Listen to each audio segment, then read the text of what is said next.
दोस्तों, नमस्कार।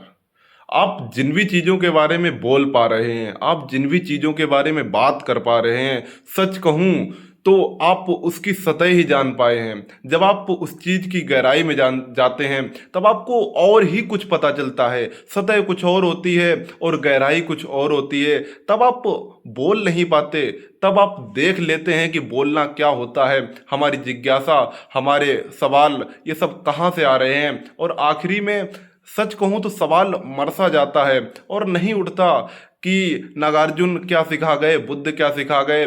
जब आप बुद्ध को ऊपर ही ऊपर देखेंगे, तब आपको लगेगा कि बुद्ध ने 6 साल तपस्या की, बुद्ध ने किसी मरे इंसान को देखा या कुछ और देखा।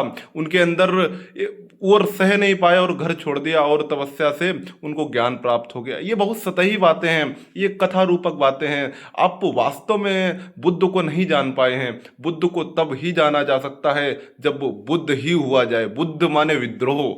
और मैं नहीं कह पा रहा हूँ बुद्ध को, क्योंकि वास्तव में मैं ये भी नहीं कह सकता कि मैंने बुद्ध को गहराई से पढ़ा है या गहराई से समझा है।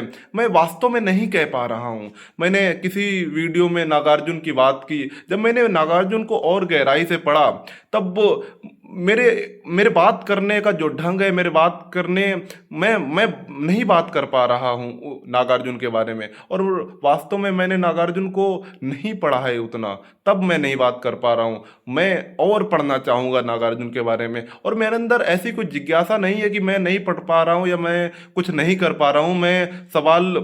मेरे अंदर सवाल हैं कुछ, मैं पूछ पा रहा हूँ। लेकिन ये मैं बिल्कुल नहीं कर ये बिल्कुल नहीं है कि मैं नागार्जुन को पढ़ना नहीं चाहता या मैं पढ़ना चाहता हूँ, कुछ भी नहीं। ना पढ़ना चाहता ना मैं, लेकिन ये अच्छा है कि मैं कुछ और चीज़ें जान सकूंगा नागार्जुन से। बुद्ध के बारे में कुछ और जान सकूंगा। मैं किसी व्यक्ति के बारे में कम जानना चाहता हूँ, उसने जो सिखाया है मैं उसके बारे में जानना चाहता हूँ। और बुद्ध ने जो सिखाया है, बुद्ध के बाद क्या हुआ, बुद्ध का जो मार्ग है उसको कैसे एक सिद्धांत में, एक तर्क में, एक मत में बदल दिया गया, वो सब बुद्ध की एक तरीके से